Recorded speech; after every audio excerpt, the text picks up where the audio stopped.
Visit us at podlanderpresents.com to find information on all of our shows.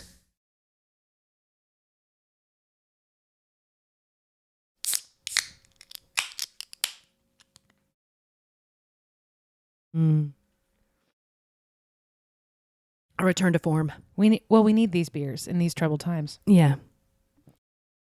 I don't even have a bit today, except that I was really pissed off about bitch-ass babies. Yeah, well, that's the bit. These troubled times of us having to watch both those beautiful Fraser men. Grown-ass men. Whining their little bitch baby asses Acting off. like little turds. Welcome to Bitch Baby Cast. Bitch baby. Whiny ass bitch So baby. whiny. There's a bitch and there's a baby and they're the same person and there's two of them. Welcome to Podlander, Drunkcast, and Outlander podcast. I'm Allison. I'm Julie. And I'm pissed. We are talking about, hold up. Episode 12. Episode 12 of season 7B of Outlander. Carnal knowledge. Oh yeah, give us all the deets of the people and stuff. I was so busy being pissed that I didn't pull up the old IMDb. We were being whiny bitch baby. We were. You know what? Is it whining if it's justified? In the spirit of the day. I guess that's the question because William in particular is totally justified in being a whiny, in what he is being a whiny bitch baby about. It's been a big day for William. But both of the Fraser men. Because you know what? Here's where we start. Before I pull up all our little details. Yeah. There are lots of Fraser men in this world, right? In this episode in particular, we've got 3. Because our friend Ian is a Fraser Murray. And here's what happens to Ian in this episode. He's minding his own goddamn business with his hot-ass Quaker Barbie fiance. He takes a little horsey ride to somewhere, to a Quaker meeting, and the Quakers are like, nah, we're not going to marry you. Nah. So first of all, they have to deal with that. Then, once again, it's 2 people on a single horse. Trot, trot, trot. Horses are uncomfortable. Just riding around. Also, presumably, Ian has to store his tomahawk somewhere uncomfortable when he is riding with Sharing Rachel the horse with his bride. because he's not going to have that tomahawk fiance. digging into her back, right? No. Well, is he? Well, not that tomahawk. Okay. Then they spot William. Oh, let's get off our horse and say hi. So they get off the horse. They go to say hi. They are just chatting with William. And they're like, oh, well, bad thing happened. The Quakers wouldn't marry us. And William was like, okay, I got to go. And then Ian says something else. And they're like, okay, see ya. And then William just turns around and clocks him in the face. Yeah, sucker punch. Right? Pure sucker punch. Then he starts scrapping with William because William insults the memory of his dead other dad, right? He thinks dead. Right. Other At dad. that moment. Yeah. So they start scrapping. And then William gets him arrested. And then he gets tied to a horse and dragged down a road while his bride-to-be rides a horse by herself behind him somewhere. Just like being dragged along behind a horse. Then he sees his not dead other dad in a field and can't do anything about it. And then when he gets released, it's because William has to come and say, let him go. And then he can't even clock him in the face like he clearly wants to. That is what happens to Ian in this episode. And you know what he does not do at all? What? Whine like a little bitch baby. No, he doesn't. He doesn't whine like a little bitch baby at all. Although he does get on the horse with that hot Quaker Barbie and they both look William directly in the eye, which is kind of like a punch, but a punch that maybe he deserves. It's like, look at your life. Look at your choices. Yeah, look at your choices. Come on. Choices. Look at your life and look at your choices. And they ride away. He doesn't. It's the Murray blood. You're right. The ghost of daddy is looking down going, job, son. Mm-hmm. That is how you avoid whining like a little bitch baby. We Murrays don't whine like little bitch babies. Little bitch bairns. Little bitch bairns. Quit your stramash. Yeah. It's so frustrating because we know that Jamie, I'm vamping so you can find the director and writer. I got it. We know that Jamie has a particular temper issue problem, but we haven't really seen it in a long time, right? Because he's kind of grown up and settled down, probably due to Claire's influence quite a bit. But just this return and to, also seeing some shit. right? This return to like straight up 19-year-old form, I don't think it's earned. It feels a little too extreme. I think that I'll say this. It's equally as frustrating, but feels earned in the books. Okay. And I think that some of it is it's a longer wait, A of all, right? Mm-hmm. Like the book can take more time with Claire just thinking Jamie is dead. And we know, we can see how much book is left. So we know Jamie's not dead. And also we're familiar with how narrative fiction works. We know Jamie's not dead. But Claire doesn't. And so you don't get more detail in the actual scene, but you do get to just spend more time living with the two of them as they live with it. Right? And, we benefit from Jamie's perspective. It's not first person like it is with Claire, but Jamie is one of the main point of view characters of the books. We get frequent chapters from his perspective. So, one of his character flaws, which is part of what makes the books... Sam is incredibly good and I love the show, but the Jamie of the books is a more fleshed out character because he is less idealized. Right. I mean, like the things he does are, again, remember, the book Jamie fights actual bear, whereas show Jamie fights man in bear suit, right? So like book Jamie fights actual bear with fish. Right? So the things I can't believe they didn't give us that. Are more superhero-y, but it's easier. There's more space for him to be like flawed and funny. I was going to say you get more from his perspective. Yes. His You know voice. how you sometimes call Neil Big Pearl? Yeah. Right? Because he gets sand in his vagina and gets real mad about it and makes a big pearl. Right? A big pearl. So Jamie, like Neil, is sometimes a big pearl. Yeah. But we don't have a ton of time in the show to spend with Jamie being like, my socks are wet. Right? That is the worst, though. You know what? I would sucks. forgive a bitch baby for a wet sock. Listen, who among us is not sometimes a whiny little bitch baby? We all are. Yes. Does it make for entertaining television? Sometimes, but the show, there's so much plot that we don't have a ton of time for Jamie to be a whiny little bitch You're baby. Right. So I think point being, but they're doubling up. Justified in the book. And I think it is interesting to watch these two characters who we know to be among our heroes just behave very badly for almost a whole episode. And the acting is good, right? Like it's that thing that we heard, and it's good to remind both of us of this before we get into it. It's that thing that we tend to harp on about, particularly when it comes to Leary. And some other characters who do unlikable things, is there is a tendency sometimes in fandoms to start to dislike characters in a way that makes it feel like you just wish they weren't around, right. Or that you also don't like the actor, or that it's like bad writing or a bad performance. And that's not always sometimes that's the case, but that's not always the case. Often, if you just really hate a character, it's because they're doing a good job. They're playing that part correctly. Yes, and Outlander has always been a show about flawed people who make lots of mistakes. Like our heroine is a hot ass mess sometimes. She is a mess. Right? Like she makes bad decisions. She's bad at lying. She is sometimes a little whiny bitch baby. Yes, she is. Right?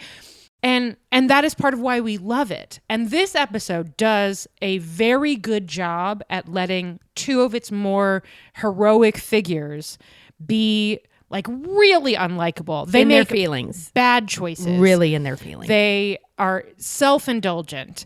And it doesn't mean that those feelings aren't justified.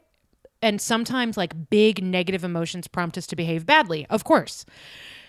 But it was a lot. It was a lot. And it was both of them. And the episode has some like continuity and clarity issues. Yes. That make it harder to... Enjoy is not the right word, but to appreciate like the narrative. It stops your understanding craft. of the narrative of how it's happening. Like every once in a while, you're like, where did that letter come from? And it just pulls you totally. out. And your right. annoyance is right. dragging you from being annoyed at right. Jamie to being annoyed at the show to being annoyed at William to being annoyed at the show. So it's This is by no means a bad episode of Outlander. No, it was fine. It is unfortunate that an episode that's already going to be more challenging in terms of you just like getting on board and really loving it is also one that has these technical flaws. Right. Oh, and beyond that, this is an episode with a lot of those sorts of flaws, written by our favorite Tony Graffia. Tony. Right? We love her. And some of the writing here is great. Oh, yeah. The scenes, any scene with Lord John Grey this time. Oh, yeah. Well, and also, but the Jamie and Claire scene is really good. The William and Jane scene, I think, is really good. Oh, Rachel and Willie was really good. Yep. Lots of good scene work. But linking them together was a challenge. Yeah. And honestly, well, it's funny because before we started recording, Julie and I were chatting about the episode like we do, and a little bit was on the Crogcast. And she said, there were too many stories. It was too much jumping back and forth. But really, there's only one story here. And we're seeing it from two major perspectives, plus Lord John, right? Like there's a fracture point right at the top of the episode really at the end of the last episode. There's this double reveal, like Jamie is alive and also surprise he's your daddy.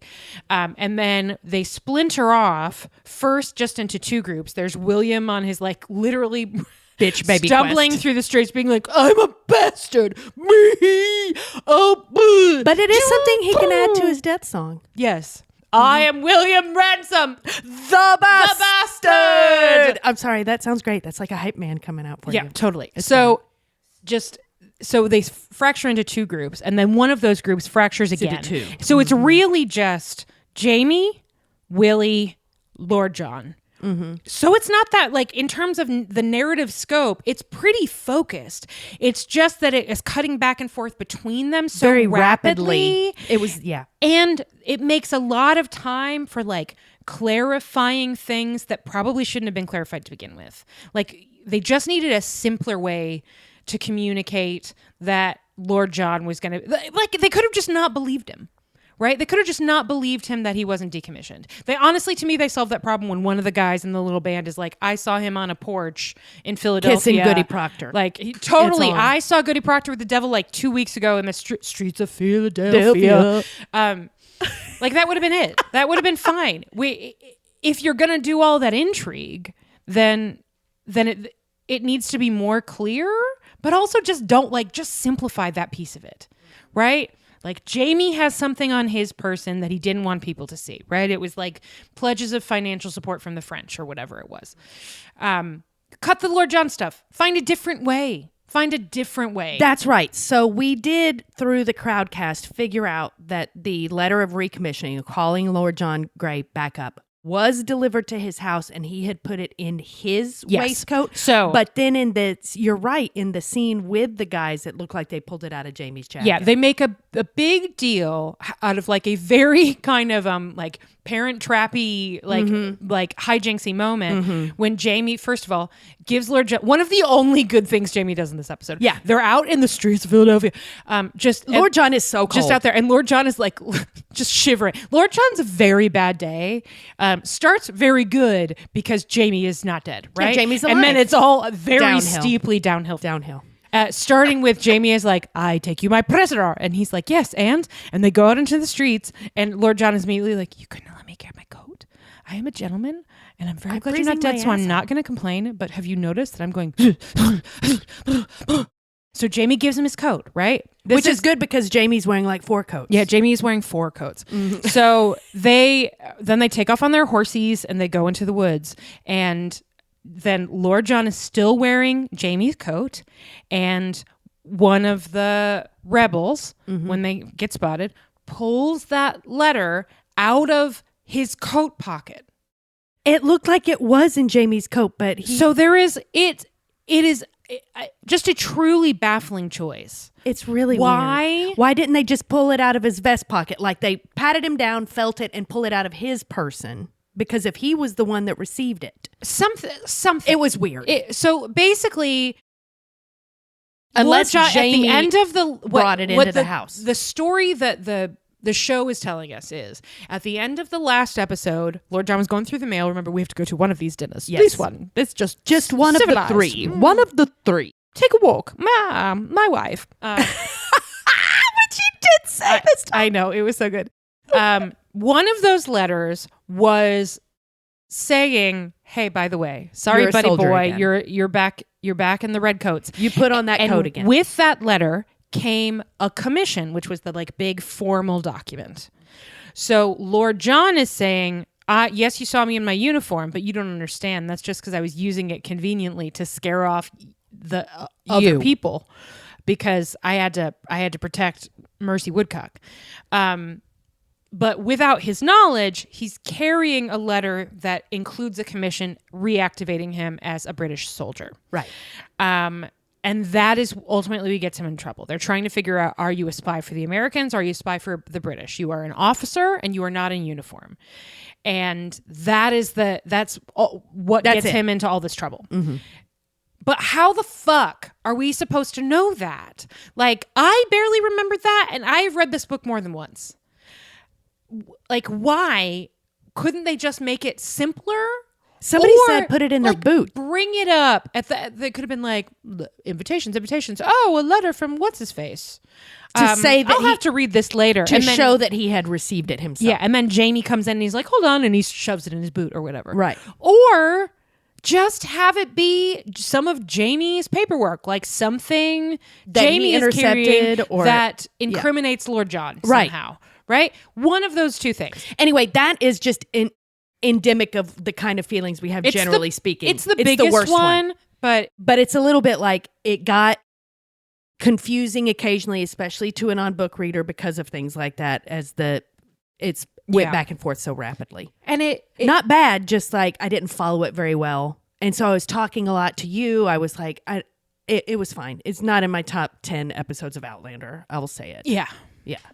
It's too bad because I think the highs are really high. Yeah. So let's do this by talking about our three whiny bitch babies, one of whom is not a whiny bitch baby. We've already talked about Ian. Ian and Rachel have a couple of great little moments together. Quaker Barbie remains absolutely clutch. Oh my God. When Willie kissed her, what a chump. I know, what an asshole. We'll get there. But the look on her face. Oh, she's really good. Yeah, we'll get to that scene. But that line where she says, you betrayed your cousin, forswore your father, and now you've made me betray my principles. Like, you're on a roll, buddy. Yeah. She's very, very You're having good. a bad day and you're making mine bad too. Yeah, like your shittiness is catching. So let's start with, since we're already on it, let's start with Willie. Okay. So the path that Willie takes in this episode is like from bitch baby moment to bitch baby moment. He has stormed out of the house or whatever. Lord John and Jamie go off on their hijinks. Willie comes back, or maybe he just went to his room and slammed the door and like threw himself down on the bed. I don't know. It feels like it. It's that energy. And he comes in and he's like, Mommy, can I talk to you about this? A little. But I don't know what to call you anymore. In the books, he calls her Mother Claire once they get married, which is dopey. But like you, I will say this. One of my less favorite lines in this episode is when he says, I don't know what to call you now. And Claire says, well, I hope our relationship hasn't changed. And I expected her to say, we're friends and you can call me Claire, right? Yeah, we've been through a lot, right? I 100% thought she was just going to say, just call me Claire. I'm your stepmother, regardless of the situation. Like, no. Claire. Speaking of our characters we love, sometimes making bad choices. Claire. Claire. Not your best moment. No. Just like, he's having a lot of feelings. Just say you could call me Claire. Just say call me Claire. It's me, your friend Claire. We can talk. I'm married to both your daddies. Instead of, no matter what, I'm married to both daddies. That is kind of how that went down. Right. Charles Vanderpump Rules, Vanderhart, I think, is great in this scene. He comes in and is like, I need some deets. So what, like, did he rape my mom? Like, was she married and then she had an affair with her groom? Like, what happened? How is it that he's my dad? I kind of need to know, which I totally empathize with. Are you, Julie, familiar with like, family? Have you had any family drama awakening moments in your past? Are you kidding? I'm assuming yes. Yeah, my dad. Like the whole thing with my yes. dad. Yeah. Very similar, except I was told by my mother when I was 8. Like, you've never met your father. Yeah. And it's like, I had a moment about it. And I was like, but I was 8. And then I was like, but Papa rules, so I'm fine. Yeah. And I just kind of lived my life after that. Just like, you do have a dad. It's your granddad. He's the best. Totally. Right. But I wasn't a whiny bitch baby about it. Mine was at my grandpa's funeral. Like a lifelong friend of his was giving the eulogy and said, and then he met Phyllis, which was my grandma's name. And then he met Phyllis. And with Phyllis came 2 beautiful girls, Sue and Sarah. And that is how my brother, my cousin, and I found out that my mom's 2 oldest sisters were actually her half sisters, because my grandma was married before to apparently like a really terrible man, and she divorced him, which was hugely scandalous at the time, and then married my grandpa, and then they had 2 more, and he adopted them, and they were very young, and so we found all of that out, which was especially surprising to my cousin, right? We found all of that out at his funeral, like sitting, and then you could see my mom be like, "Oh, we never told you guys that." Right.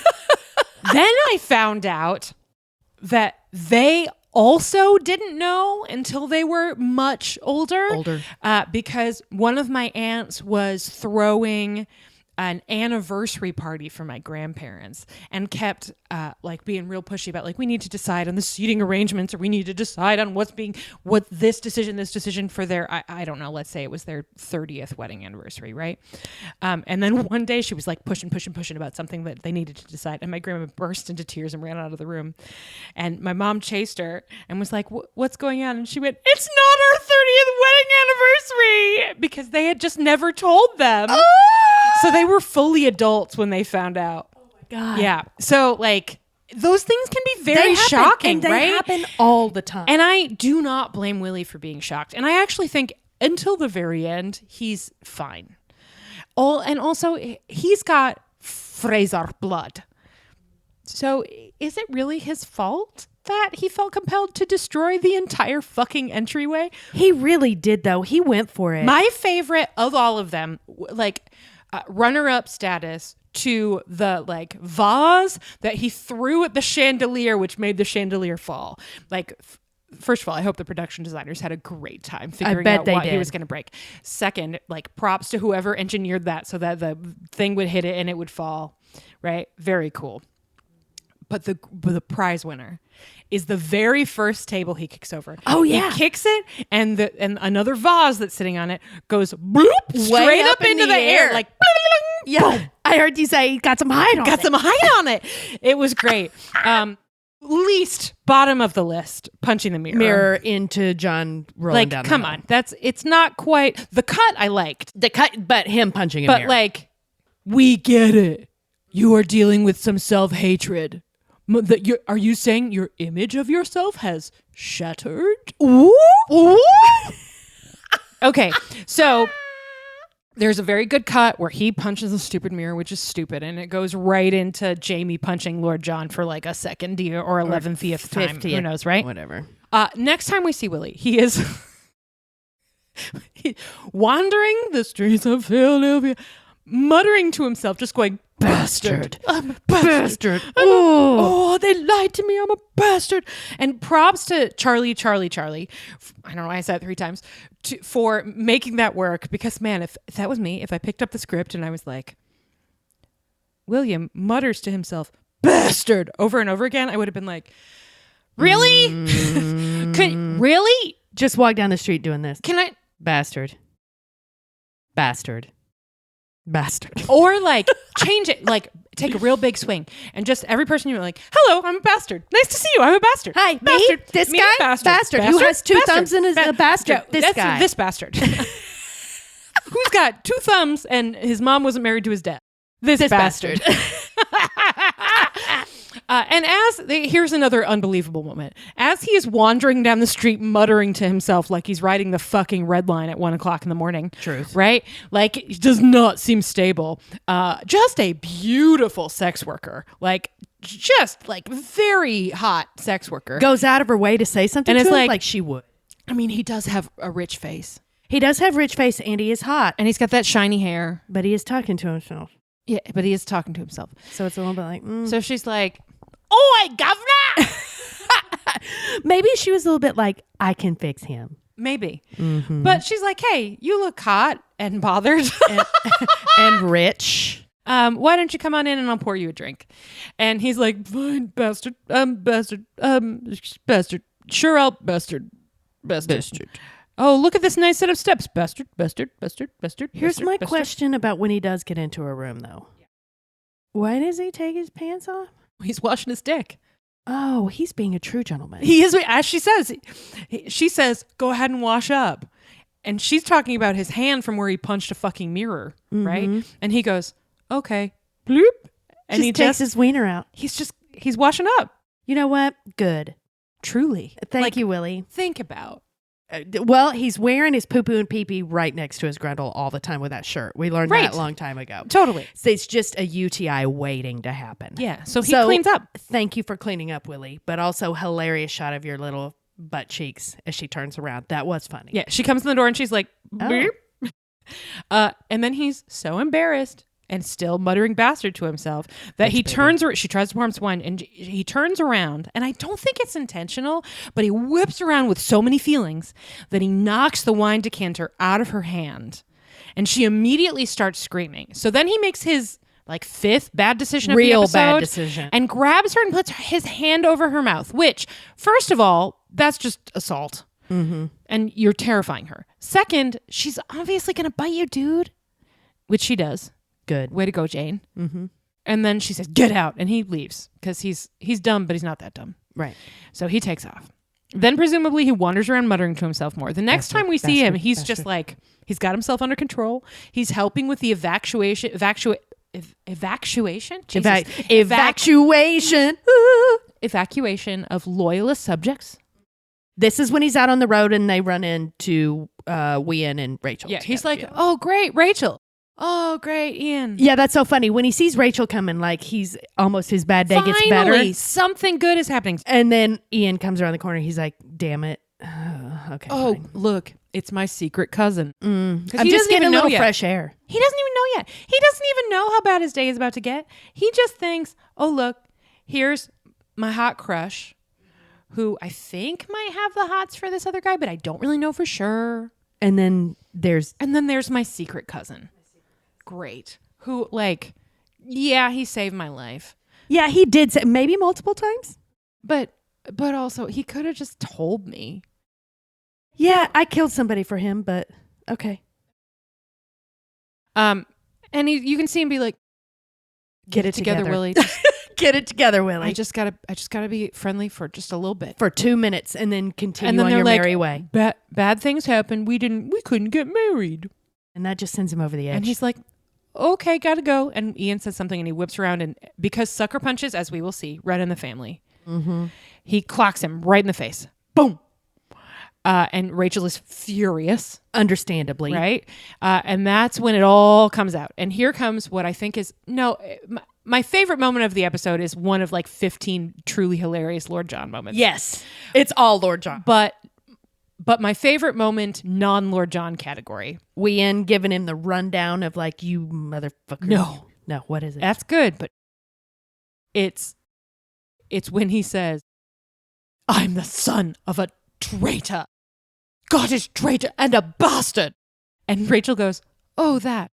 Oh, yeah. oh, yeah, I knew that. Well, I looked at you with my eyes. And I looked at him. And I went, right. "Oh, my God, they look exactly the same." "Oh, thou art related. Thou art father and son. Thou art the same. But thou does not know." Oh, that. That sucks for thou. Is it that sucks for thou or that sucks for thee? Oh, that. That's sex for thee. That was a very funny line reading. Oh, that. Oh, that. Way to go, Izzy Michael Small. Then William is like back in his fifis, like the door has opened. So he's back. Bastard. And then he says some shit about Jamie. I don't even remember exactly what it is. And Ian is like, listen, don't talk about my other dad that way. And clocks him right back. Which, is it a sucker punch if the other person punched you like 90 seconds beforehand? I can't decide. No, because it has been brought in. You have already opened aggressions. You have been brought in. It has been brought in. It hath already been brought to thee. Thou hath brought in it. Thee hath already opened the floodgate. Yeah, a sucker punch is what Willie did. What Ian did was not a sucker punch. He just punched a sucker. He just punched. Exactly. Right? So then they're scrapping. Mm-hmm. And then William is like, I forgot about my coat. Arrest him. Arrest this guy. He Arrest assaulted this guy. me. This guy. Look, he's got these dots on his face. Arrest him. And Rachel is so mad. Rachel's like, what are thee doing? Thee hast lost thy damn mind. Yeah. Thee needs to get it together and thee needs to go fix this. And William is like, well, thee isn't going to. And she's like, you are a piece of shit. And she turns to go, and then he like kisses her, forcibly kisses her, which Gross. is assault. And weird. And she pushes him away and is like, what is wrong with you? What are you doing? Did she slap him in that moment? No, she says, if you don't fix this, I will something. And he says, oh, you're a Quaker. What are you going to do? Hit me? You don't practice violence. And she pops him second later. And then says, like, she might be a little, she does not have enough to do in this episode to be a true Golden Pamela's contender. But that scene was one of the best. She makes the most out of her few lines. Mm-hmm. She says, thou hast forsworn thy father. I'm adding too many thous and thys. And betrayed thy cousin and forced me to abandon my principles. Way to go. I hope you're happy. I hope you're happy now. Bitch baby. You bitch baby. And then he feels bad, but not bad enough to let Ian go. So the next time we see them, that's when Ian has his amazing little moment where he sees Jamie. He sees Jamie, and his reaction is, "What? Am I seeing a ghost? Is that a ghost? Did I die? No, I didn't die. That's really Jamie. Jamie's not dead. Jamie's not dead. Of course he's not dead. Classic Jamie. It's just like it's a full spectrum of emotions. John Bell remains fucking great. Mm-hmm. But you can see him go like, no way, no way, no way, no way. Of course, way." Mm-hmm. It's great. So what Ian is delighted. But also, I can't really freak out because I can't let all these redcoats see I can't. my reaction. Listen, I'm a Murray. Murrays and Frasers can spy. It's the fucking Beauchamp. Yeah, it's Beecham over there, and your son, who I don't know if you've heard this, is a bastard. Did you know he's a bastard? A bastard? He's a bastard. He's a bastard. They're bad at spying, but I'm from the Murray genes. I'm good at this. I can spy. Oh, hey, listen, keep it down. Did you see Jenny going through the woods with Mistress Boogie Woogie Boogle Boy being like, "Shut up! Your plan was terrible. Let's go. Sit down. We got this. Come on, let's go. We're going through the woods. But just hold on. I gotta milk my own boobs for a while. Yeah. Like it's fine. It's those Fraser Murray genes, as opposed to the whatever is Geneva Willie Dunsany the worst blood spy in that London. makes Willie the worst spy in London. So Ian sees him. Jamie goes on. Then Jamie goes to get him free. Well, because he sees Rachel in line and is like, "What happened?" And she goes, "Oh my God, you're not dead. Your son, wink wink, got my fiance arrested. Baby. So go find your little bitch baby, your little bastard bitch baby. Go make it right. Yeah, figure it out. Make this right, you redheaded piece of shit." So Jamie goes into full "I'm very disappointed in you" mode. Like hauls him out of the line and is like, "You're going to listen to me because I'm going to tell you what you're going to do.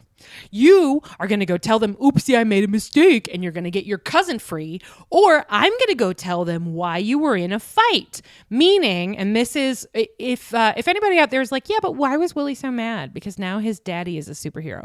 True.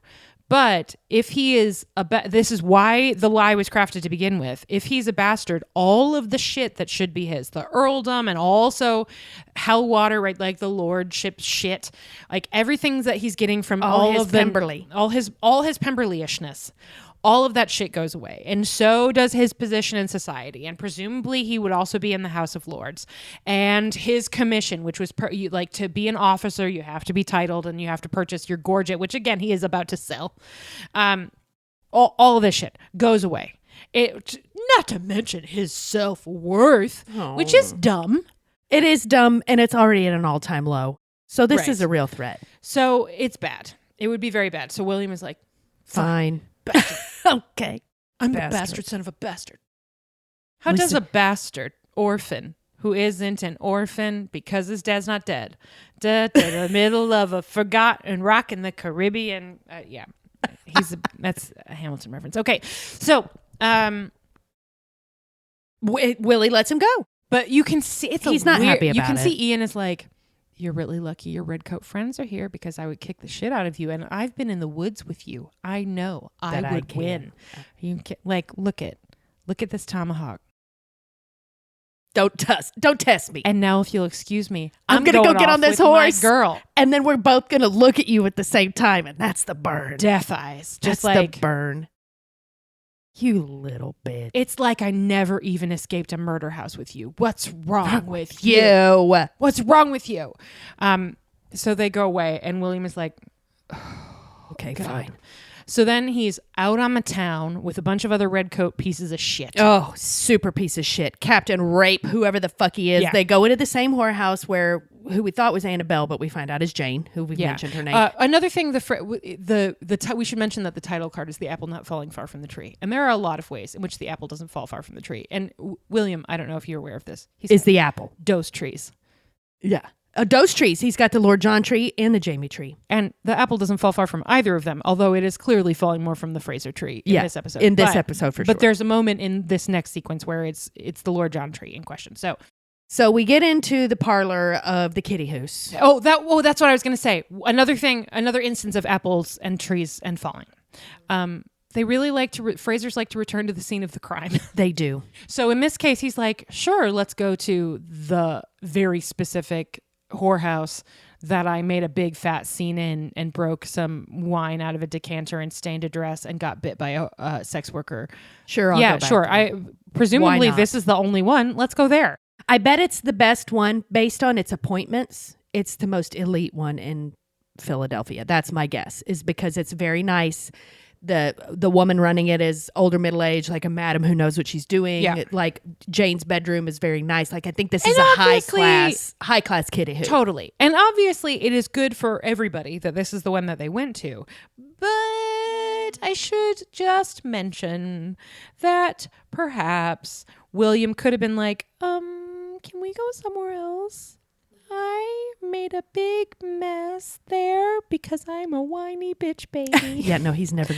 So he's just sitting in a chair listening to his piece of shit friend talk about God, what a piece of shit that guy was. How he really loves to have butt sex with sex workers who don't want to do it because it makes it better. They milk us like cows is a gross thing that he says. And Willie, you can see Willie over there just kind of drunk sitting in the chair like, I hate this guy. I mean, I'm having a hard time right now, but this guy is... I'm a bastard, but he's a bastard, right? And then you can see that he's really eyeing the sex worker from last time, Arabella. There's a very fun line of dialogue where Willie says... Is that your real name? I do. Well, is that your real name? I do know two Arabellas, but one is 5 and the other is 82. Mm-hmm. You're not either of them, are you? So he can tell that this guy Hastings is giving Arabella the eye. So he stands up and is like, I'm going to take her for the night. And the madam is like, great. And then Hastings is like, no, I beg your pardon, I am? And William is like, no, I was here first. And the madam is like, yeah, he was here first. And then he's like, yeah, I don't care. Look at my big pouch full of money. Like, jingle jangle, bitch. So William takes off his officer's commission, gorget, right? Yeah. And is like, here you go. And the madam is like, great, sold. Have a good night. And this young actress, let me pull up her name, who's playing Arabella, has this Arabella / Jane. We do find out that her real name has this look on her face that's like, this guy. Well, at least I don't have to be with Captain Rape. Yeah, I guess this is preferable, but Yikes. Bitch baby. Like, you little bitch baby. But I guess it's better. Arabella / Jane. Sylvia Presente. Sylvia Presente. Good job. Let's see. Somebody brought this up in the Crowdcast, and I agree. It is a little weird how much she looks like Sophie Skelton, because then it's a little bit like he's fucking his sister. She was also in The Outlaws, The Nautilus. Oh, the Sister Boniface Mysteries. Oh, cool.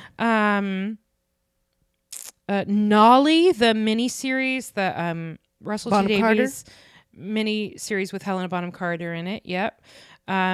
So, she's done some work, but she's obviously relatively new in her career. Lure? What's Lure? She did a great Horror job. Thriller. Yeah, she was great. I cannot remember if we see her again, but I hope we do. Anyway, they go up to her very fancy bedroom, and she says her name is Arabella because she's a fancy piece, and they like her to have whatever names. And A lady name. And William says, like, hey, first of all, I'm really sorry for being such an asshole. Second, no, I don't want any wine. Also, no, I don't want to have sex. Well, I totally do want to have sex. Like, I really want to have sex because you are extremely hot and I have so many feelings right now. Right. I got to let something out. But I was an asshole last time, and my father always said that the best thing that you can buy for a whore is a good night's sleep. So that's what we're going to do. I'm going to sleep in this chair. You're going to sleep in that bed. And she's like, okay. All right. She goes behind her little dressing screen. She comes and immediately is in her nightgown, her bisexual nightgown. Her bisexual nightgown. Her shaft. Her shaft. I was really hoping she was going to come out in sweatpants and a t-shirt, but we can't have everything. So she comes out and finally is like, just get into bed, you idiot. And he keeps being like, no, I don't want to have sex with you because it's my word. I gave my word. The only thing I have is my word. And she's like, yeah, but I want to have sex with you. I want to have sex with you, and you clearly want to have sex with me, and this is dumb. How about if I don't like it, I tell you no. Nah, excuse me, I'm on you now. Yeah. It's over. And he says, why did you make me break my word? And she says, did you not think that whores have honor too? Something like that. But it's honestly, like, it's a pretty good little sex scene. It's awfully short. It's very short. And there is no foreplay, which we hate. 2 sex scenes this episode, 0 foreplay. That is very true. That is not very Outlander. Speaking of whiny bitch baby. Yeah. I'm going to whine about it. Me too. But like, he is obviously into it. They seem to have kind of a love connection. And he needed that human connection. He was lost, wandering. Yeah, Claire has a line that we'll talk about in her scene where she says that I just needed someone to touch me in that moment. And that seems to be some connective tissue with that. Like she holds him. He is obviously very upset. So he gets some solace. So good for him. So that's the first whiny bitch baby dealt with. All right, bye, Willie. Let's talk about Jamie next. Our second whiny bitch baby. How can he not understand that everyone thought he was dead? I think he does, and he cannot help being pissed about it. And I think, listen, he's in the wrong. He is totally in the wrong. Like, throughout, he is in the wrong when he leaves Lord John to be taken by the Americans. Wrong. He is definitely in the wrong where he's like, now that I understand what's happened, and also now I know that Lord John is on active duty again, my very next move is to have sex with my wife. Wrong. On his dining room table. Wrong. The punching. Wrong. Like, wrong. Is it understandable that he would have like an outsized emotional reaction? Yes. Like, first of all, his wife is married again. Second is to his best friend. Third, he knows that his best friend is gay and was once very violently sexually assaulted by a gay man, right? Or at least by whether or not he was gay, by his tormentor, right, who sexually assaulted him. So it's very complicated. He's jealous, he's confused, he's angry, he reacts extremely badly. I don't think that's out of character. I do think it's out of character once he understands what's happening, that he doesn't go rectify it. Right. It was just too much. It was like the whole episode, he kept doubling down on this behavior that I felt was very un-Jamie once he realized the stakes of what was happening. Yeah. Like once he realized that truly, everyone thought he was fucking dead, and Lord John saved Claire's life by marrying her. That should have been enough. Saved Claire's life doubly. Yeah. First, by marrying her because she was going to be hanged as a spy. Because she's a terrible spy. So bad. Second, because she was contemplating suicide. He doesn't know that until way late. He doesn't, but he could have... He could have surmised that if she thought he was dead, she would lose it. I don't... It was too much doubling down. I do not blame... you know what? Actually, even though he's in the wrong, I understand all of the character motivations up to the point where he hears it from her and continues to press for details. Yeah. And then doesn't go get Lord John out of this terrible situation immediately. Right? Like, no. That doesn't make sense to me. But I understand like his outsized reaction.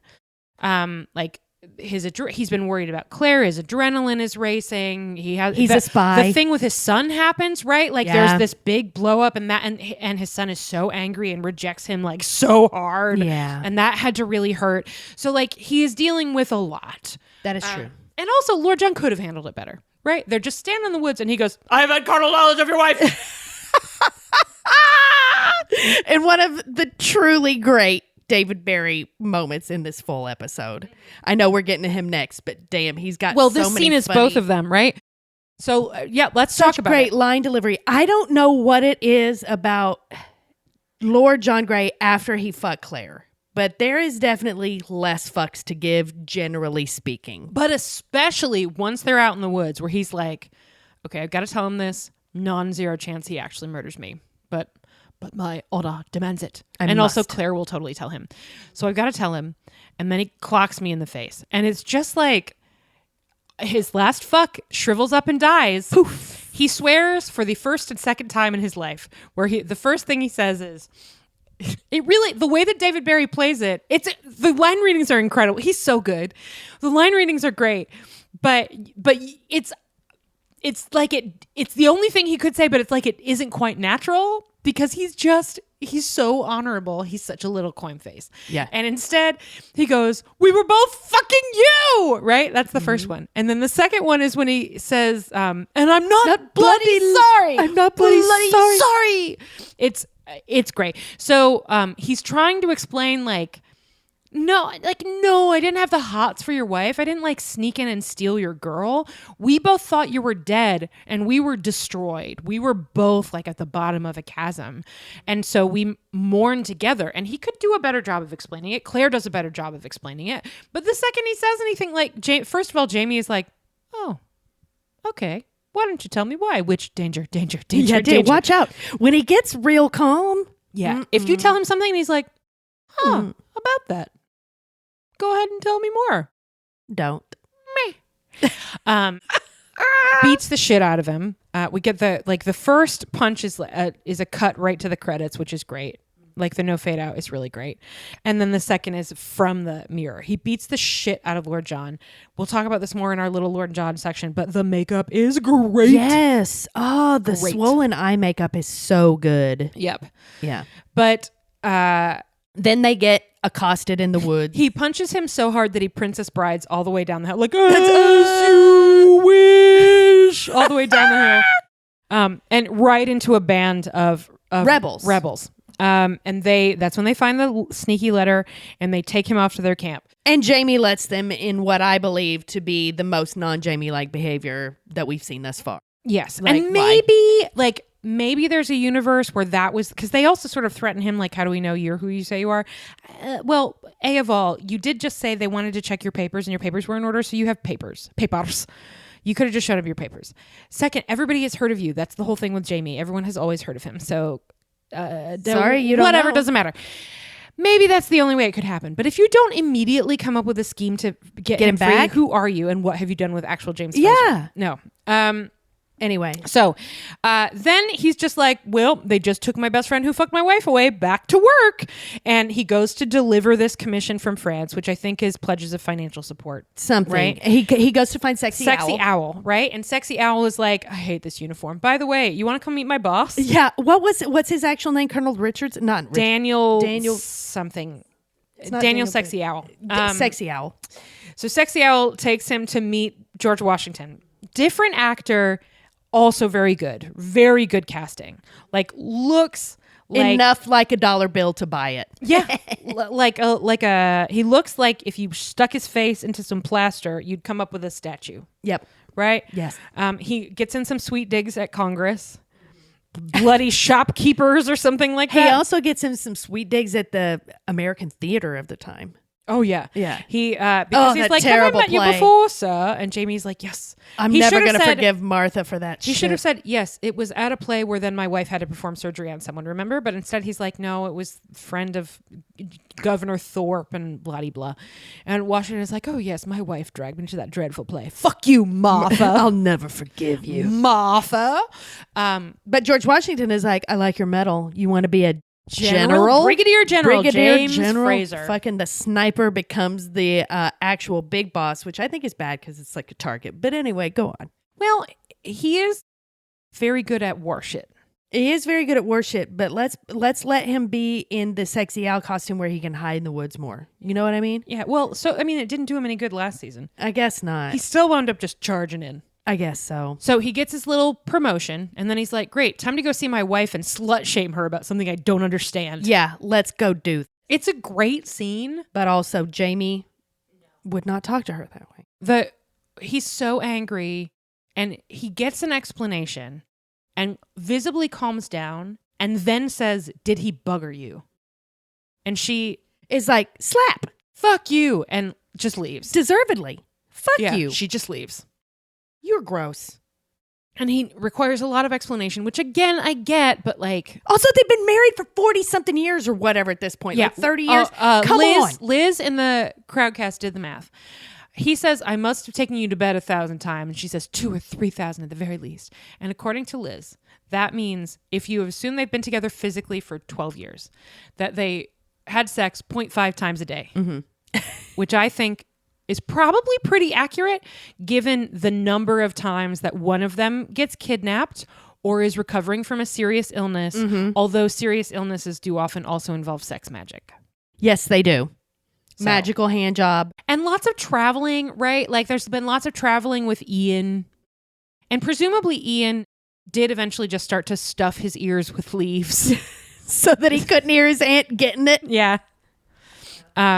And, you know, every once in a while, they'd be just snoozing, and instead of fucking, they have to fight a bear with a fish. You know. So they had to build so many houses and install so many windows. So I think 0.5 times a day is probably pretty given it's, although you wouldn't know it from the show. No, you wouldn't. That would be 0.5 times an episode, and that's not accurate. It'd be 0.5 times for every 10 years of my life. Like I'm looking at my watch. We get one this time. They go through their scrap. And then Jamie's like, that's it. Let's just bone it out. Yeah, there are a couple of really good moments I want to call out. One is when Claire is trying to explain.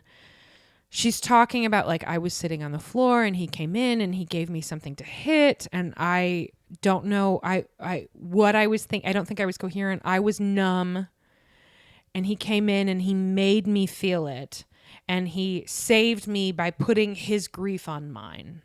It's beautiful line. And then later when Jamie is talking about at Hellwater, Geneva died and it was my fault and that cut me open, and then the baby came and that spilled my guts out, and the bloody Englishman bandaged me with his friendship. And the way, like, it's one of my favorite line deliveries from Sam ever, I think. Like, really, really good. And then, are you my wife? Yes, because you see, we've been through this before. Remember when I went back to the future and then came back and you were married to Lady, and then turns out you were accidentally a bigamist, but we were married first, so it counted from me and not her. Remember that? Same. So yes, we're still married because I thought you were dead, but you weren't dead. You were just on a different boat. So now we're still married, and I'm no longer married to John, but also where is he? Why didn't you bring him home? At one point, she says, like, where is he? And Jamie says, like, should I care? And or like, don't you want to know? The two of us and Katrina in unison went, yes, you should. He has carried so many butt gems for you. Like, he has saved he raised your life. son. He saved my life. He helped us hijack a fucking boat. Yeah, what the fuck is wrong with you right now? Yes. Listen, if we were going to try to tally the favors, we are greatly in his debt. Like, Lord John has done more for us than we have done for him. 100%. I hope that when Lord John makes his triumphant return to the society of Claimy, Claire and Jamie, that Jamie just stands there and is like, all right, you get one straight kick directly to my nuts. Just like Rochambeau it out. I think that Lord John gets to kick Jamie in the nuts. He should. Yeah. So then they go do it on the dining room table, whatever. It was a serviceable sex scene, but it was just kind of weirdly like anger management. I don't know. Points for wool stockings held up with green ribbons. Yes, Those points were for hot. that. No points for no foreplay. Yeah. No points for like twanging her clitoris with your thumb before you shove your dick right in. I'm sorry. I mean, she seemed into it, but she was fine. although points for Katrina gets to keep her clothes on. Yeah, she didn't have to take her shirt off. You're right. That's pretty good. She just got to like lie back on a table. Let it happen. And just go, yeah, good job. All right, so that's their story. Jamie, you bitch baby. Okay, so after Lord John, as you wish, is down the hill. And he gets picked up by his the old day rebels. just gets worse and worse. First So of bad. all, except for one thing. what? When we see our second hero. One good thing happens for Lord John in all of this, but he's talking to the rebels. He's like, you can cut. Like, this is when you can see his last fuck is gone. Hey, no more fucks. He's like borderline hysterical. Too many feelings. And in the case of Jamie and William, that results in temper tantrums. Lord John is just like, sure, fine. I'm captured now. Let's fucking go. Let's do this. Great. My name is Lord John Gray. You can call me Lord John. Or if you want, Sir is fine. Yeah, that's fine. Am I a spy? Absolutely fucking not. But whatever. Great. Let's go. Take me to your leader. Let's fucking go. Come on. Then, so they take him to camp, and Curly Head Joe... Corporal Curly Head Joe drops him off at this tent, and the guy is like, what? So whose side are you on or something, right? And Lord John is like, well, I should ask you the same thing, because the last time I saw your ass, you were in my sister-in-law's parlor eating cucumber sandwiches and being a loyalist. So what's all this then? And his eye is so puffy and swollen. He's just like, yeah. Oh, are you a rebel now? Oh, that's so nice for you. He definitely has that energy it's too. So salty. He's just like I'm so what? exaggerating, but not by much. He did have that energy. He's so salty about it. It's extremely funny. And then the guy's like, okay, are you a spy for them? Are you a spy for us? He's like, no, I'm not a spy. I don't have anything on me. I had a commission I didn't know was a commission in my pocket. But like, no, I was just getting my ass kicked in the woods for a very personal reason. Okay? It's my right to get my ass kicked in the woods. That's my right to get my ass kicked in the woods. Get it together. What's wrong with you? Oh, you're going to hang me? Are you going to hang me because I was getting my ass kicked in the woods? He really is like that. He's just like, so what? And but eventually he calms down enough to be like, I'll just remind you that my brother is very powerful and important. So like, you might want to keep me alive. alive. You probably shouldn't hang me. You should probably tell General Washington that you have me, and then that'll probably be useful for you. Yeah? Great. Okay, we done here? All right. I'm going to hunch over on this seat and bleed quietly. And then one drop of blood hits the dead leaves on the ground. And from somewhere like 50 yards away in the camp, Dr. Denzel hears it. So the guy is like, okay, so fine, we'll do that. That's a good suggestion.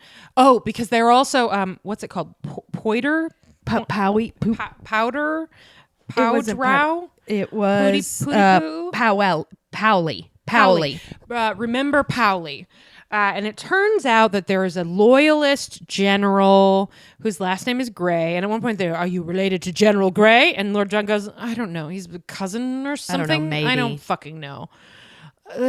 Me. And what is this Powley thing, right? Because So the guy tells him, oh, well, the British snuck up to an American camp and they didn't want to give themselves away. So they took the powder out of their rifles and instead they bayoneted everybody in their sleep. And Lord John is like, oh, that's bad. That's bad. Okay. Colonel Gray? I don't know her. So they want to hang him, but Lord John thinks he's convinced them to tell General Washington instead that he's a valuable commodity. Mm-hmm. So the guy's like, let's get you to the medical tent. He walks him over to the medical tent. And who is it? Style icon and Dr. second best Denzel. doctor in the world, Dr. Denzel. Steps Who's up. like, Lord John. And they look at each other. And they had vase face. They have, it's like the two faces that make a vase. They did it. They did it. Coinface plus fashion icon Quaker Face equals vase face. Vase face. And then Dr. Denzel is like, oh my God, look at your fucking eye. So we need to put an eye patch on this, but also I wish your wife was here because it seems like maybe the muscle is getting caught on a little sliver of bone or something because your eye can't move. That seems very bad. So I wish your wife was here. And then David Barry, God bless him, was like, oh, she's not my wife anymore. Jamie's not dead. He hit me. David Perry. He's so good. He did do that. He's so good. God, he's really the best thing about this episode. So then Dr. Denzel has to talk to General Cucumber Sandwiches. And it's like, so Cukes. I looked at him. He's bleeding a lot. You cannot move him. It's too dangerous. Yeah. Right. And the General Cukes is like, okay, well, if you can't bring the Muhammad to the mountain, you'll have to bring the mountain to Muhammad. He's like, what do you mean? Turns out what he means is, oh, they're going to hang his ass. So they're bringing General Bayonets of whatever. General Gray or whatever. Yeah, General. Oh, of course. God, dumb. General Gray to the camp so that they can hang him and make an example of. Oh, well, no, not General Gray, because General Gray is on the lam. General West or something. Oh, okay. General Revenge. To make an example out of a Gray. Yes. Right. He's worth more dead than alive. And Dr. Denzel is like, whoa. So he says, hey, I brought you some stew and a spoon. Denzel goes into the category of Not great spy. So I brought you a spoon because your stew is hot. Spoon? And it's With a a spoon knife. and a knife. And Lord John is like, what are you doing? What? And Denzel's like, dude, psst, psst, psst, you gotta go. They're gonna hang your ass. You gotta go. Go to my wagon, hide in my wagon. He's like, my honor will not allow it. I will escape on foot. And Dr. Denzel is like, okay, we don't have time for this, but fine. The road is like 4 miles that way. You have to get out of here because I know that you're great, but I can't fight an entire army. I'm not James Fraser. So you got to get out of here. Bye. It's a great scene. And then Lord John, while he's sleeping on the ground outside with of his very tent. stylish eye patch. Well, no, it's still kind of the eye wrapping. Yes, but it's like it was very well done. Drape. It was very well done. It's not the eye patch. It's not going to be the one that we're going to get used to, that we're going to be like, who made this? And it's Dr. Denzel. But it's still fashion, bitch. It is fashion. It is a little bit season 7 blue adjacent. It's a little more like, it looks like battlefield cloth. It's stylish. But it still works. It's that face. Yes. But he's all tied up out front of Cuke's tent as Cuke tosses and turns in his sleep, probably because he's just a dick. And then Lord John's out there going, trying to saw his little binding down. And then he gets free and runs away and manages to get past the first guard before Cukes wakes up and is like, what the fuck happened to my prisoner? And he goes, God's blood. And then they take off chasing him, and gunfire brings us to the credits. And then boom, we get blackout. We know Lord John's not going to die. Of course he's not. But it's very well. I'm still mad at Jamie for not going to get him. He's in the preview for next week. We know that if he dies, it is at least not until the next episode. Okay. So it's bad. It's bad for Lord John, but what can you do? My overall take on the bitch babies is, if bad things are going to happen to you, be a Lord John. Lord John makes some bad choices, right? He probably shouldn't just aggravate the British. He probably shouldn't have been like, oh, yeah, cucumber sandwiches, yeah. Well, cucumber sandwiches did give it back to him a little bit when he's like, I've heard that your memory is prodigious. Did you commit these facts to memory? Are you a spy? I wondered when he said that if maybe there was like some history between them. Well, there's the moment when Lord John first gets to his tent. Is like, haha, I remember you. Oh and my no, sisters. of course. Yeah. But I'm saying when he says the thing about memory, it was like kind of weighted, and it made me wonder if maybe there was a thing. There was something else. Like maybe they had a thing. Anyway, they Lord John did bitch baby in an elevated way, a different way. Because he did that thing like how we spent a lot of November and December of 2016, where you're pushed past the point where you're a whiny bitch baby to the point where you're like, whatever. Sure. Yeah. Sure. Oh, Great. is more bad stuff happening? That's so funny. Yeah. Right? Where you just are like, where No everything fuck. is so shitty that it becomes a little bit funny, even though it's still shitty. Yes. Yeah. No fucks. Zero fucks. Zero fucks. When you get to the zero fuck thing, it is kind of like a weird baby enlightenment because you realize that nothing matters. Yeah. And you're just like, fuck it. I think. Also, he's been having to keep that side of himself hidden for so fucking long because he's so proper. Well, he's very But he's funny. He's a He very is a catty bitch. dignified. Excuse me, I have the hiccups. Dignified person, and a thoughtful person, and a controlled person because he has to keep this piece of his life on lock, Hidden. right? So part of what was so refreshing about his scenes with Claire in the last episode was like they had always had this weird kind of intimacy because they have this shared Love. and also like went through hell together in a couple of different circumstances, right? But like it got pushed past that to the point where this is now like a very intimate friendship and I mean that without a but also right? So they have this, they've reached this point where Lord John can relax a little bit and not just for farts. Somebody said the fart cut is on the Blu-ray. God, I hope so. And I was like, yeah, I kind of hope that I it sure is. hope so. So, it's just, it's more of that, only he's just like, oh, sure. Great. Yeah. I'll be Yeah, why not? captured. Great. Sure. Pile it They're on. going to hang me. Great. Oh, Jamie, he's not dead. He hit me. Yeah, it's great. Everything's fine. Just lay it on me. It's Whatever. fine. My son is so mad at me. Everything's fine. Yeah. That's totally fine. Can't do anything about it from here. Yeah. So, okay. That's what I was going to say. I think despite the fact that this isn't an episode I loved, that it might actually be my favorite Lord John episode. He's so good. It is very good. I don't know if I can rate it above last week's though for Lord John. He is great in last week's too. Because last week he got to do way more. That's true. Right? That's true. This time was fun though, you're right, because we're seeing a new aspect of his character in this trauma response that we're talking about right now, of him just being like, fucking don't care. Whatever, man. Yep.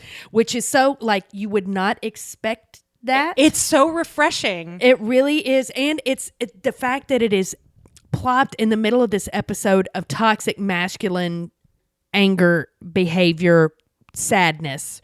And instead there's this alternate, like, fuck it, that it's very funny. It's a really good counterpoint, and It it's is. very It's very funny. helpful. And it's I needed so a little bit more of it. great watching David Barry go off the leash like that.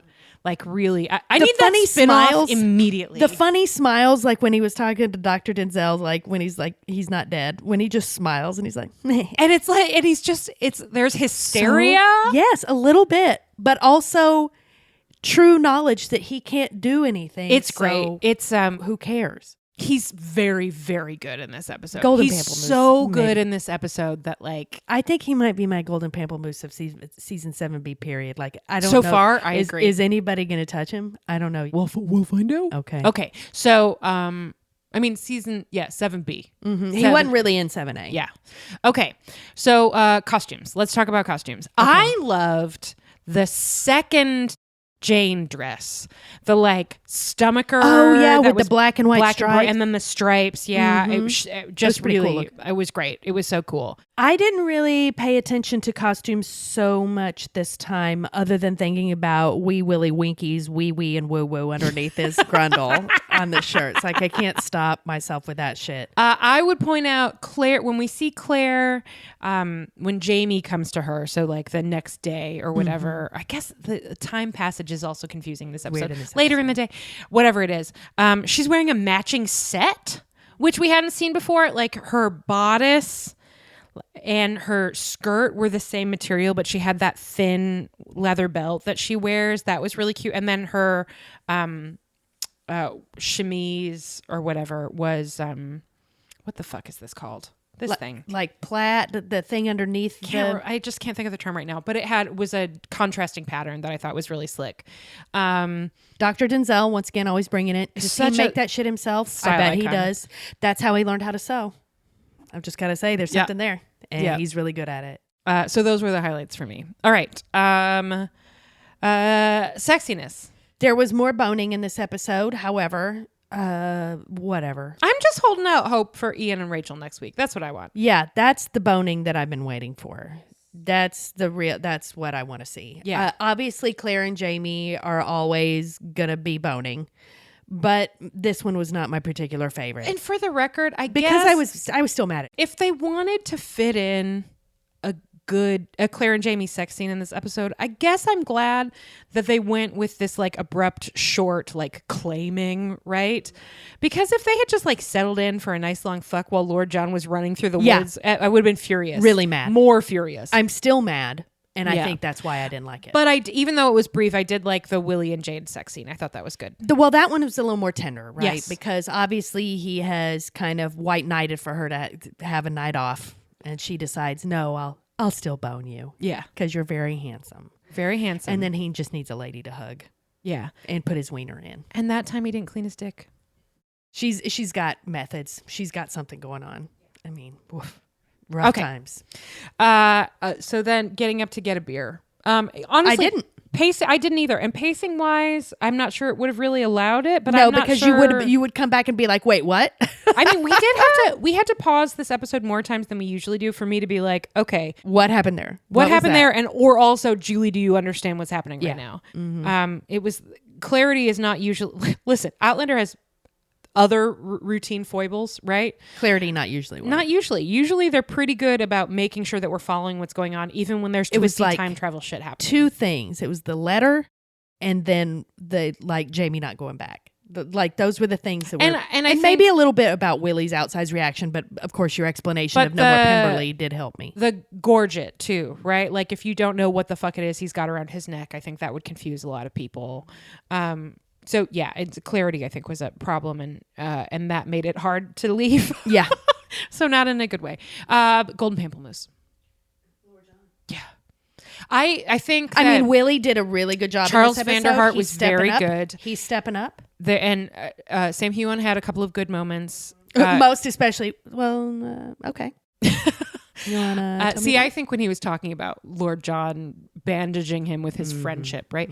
And Claire had some good moments, and Izzy Michael Small had some great moments. You know what? Runner up. Oh, that. For that scene. Oh, that scene alone where she slapped him and spit his kiss out. Oh, that. I forgot she spit his kiss out. Good for you. Good for you, Quaker Barbie. But for me, it's that. Right. Everybody knows. So dumb. But it's David Barry. Like, he's great. I think that last season 7A, when we were both like, where the fuck is Lord John? So often. I wasn't quite ready for how excited I was going to be, A, to see him again, and 2, for him to be in every single episode. I love him. And I know we've all said this before. There is literature that you could make about I want Lord the whole John. spinoff. All those novellas could be a spinoff. Lord John solving crimes. Lord John living his life. Let's get this man some money. Lord John buying a sex worker a night of sleep. Yes. And like somebody in the crowdcast today mentioning it, that they keep on peppering it with the Easter eggs from the novellas. That's one of them. Because I have read some of them and I could not tell you which they are. It's been a really long time. But I am certain that is one I've read. Like when he said that, I was like, I think that's from one of the novellas. And then somebody said it in the crowdcast it is. So like, let's just film it. Come on. Let's do it. Give them a spin-off. Give the premium female viewers what they want. Yeah, a spinoff of that guy. That guy. Solving crimes. Yes. Like Sam has got his Lifetime movie thing that's on Starz right now, which Great. we're going to have to watch eventually. No. Give David Barry that work. Yeah. I mean, yeah, give Sam work. He's not going to have a problem getting work. He's going to be right. fine. He and Katrina are both going to be fine. David Barry. Give David Barry all the work. all the work. I want to see him. It's clear in he's got the everything range. forever. He can do it. So that's my only thing to say is Lord John forever and always this season. I don't know if anybody will be able to eclipse him by the end of the season unless something batshit crazy happens with Richard Rankin and like that whole story. Well, which by the way, one thing to note, we didn't see any of that this episode. No past or future. It was all just the streets of the woods of Philadelphia. Next week though, we get some Bree and some Roger. Yep. I'm very excited about it. Yep. Okay. Well, this one was a mixed bag of whiny bitch babies. Yes. A bag of bitch babies. Nothing but a big bag of bitch babies. A big bursting bag of bitch babies. A big bounding bursting bag of bitchy babies. Bitch babies. Bitch baby boys. Although we said this before the Crowdcast, Outlander, generally pretty good when it comes to historical accuracy. And this continues that trend because ever since man first trod the earth, men have been whiny ass bitch babies. Bitch babies. It's so true though. Big pearls. Bye. Oh, wow. What a rollicking good time we all just had together, huh? Allison here, recording the outro by myself so I can say whatever I want. Julie can't stop me. But mostly what I want to say is thank you for listening. You can find more information on this and the rest of our podcasts at podlanderpresents.com. You can also find us on Instagram at podlandercast, at podlanderpresents, and at various other Instagram handles for our various other shows. And you should go do that because they're good and funny. And our social media is by Amelia Ham on the Loose Bazell. All Podlander Presents programming is produced by Allison Shoemaker and Julie Starbird. Our editor is Chris Barrett. Hi, Chris. Thank you so much for joining the team. We're so grateful to have you. Our artwork is by Viv Pickles, aka Laura. And we are, as always, eternally grateful to our drunk Slack moderators, particularly moderator-in-chief, Jetta Polkowski. You can support the show by going to patreon.com/PodlanderDrunkcast, where you can find all kinds of cool stuff, including our mostly weekly live watches, where we watch the episode right before we record, and you can watch along with us, as well as early access to episodes, some bonus content, and other fun things. Again, that's patreon.com/PodlanderDrunkcast. You can also support us by leaving a review wherever it is that you get your fine podcasts, Spotify, Apple, wherever. Just give us a little review, and we will be so grateful to you. And we especially, in addition to all of those wonderful people who do those wonderful things, want to thank the following lovely folks who support us on Patreon, and they are Susan Springer, Cindy Ella, Catherine Bullard, Patty Drunkle, Rebecca's Gift, Jessica Richardson, Katie the Jorte Fishwife, Mindy Newell, Lara Coach, Mama LT, Brenda, Doc JWS, Sydney Taylor, Snazzy Knack, Lisa Brienne, Julia Gulia, Kathleen Ortini, Kelsey Kemp, Emily Day, Caitlin Reddick, Kristen and Emerson, Freckled Fury, Laura Colm, Amelia Ham on the Loose Bazell, Liz and Tinkerbell, Rochelle Lefevre, Amy Gustafson, Rachel Townsend, Kelly Mazzella, Chantel Salters, Mary the Falling Statue, Tara Lucchino, Viv Pickles, aka Laura, Mary of the Grapefruit, Ann Gibson, Ruth McCormick, Cara Marlowe, Trish McCurry, Julie DeToit, Jen Lynn, Kelly Bodden, Amanda Newton, Queen Elizabeth the Young, and Kiki the Wise.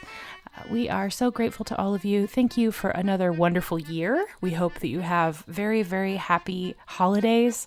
And we will be back soon with more sweet, sweet Outlander and or Bridgerton and or Jane Austen and or Girl Solving Crimes content, but probably mostly Outlander right now. That's it. We love you. Bye.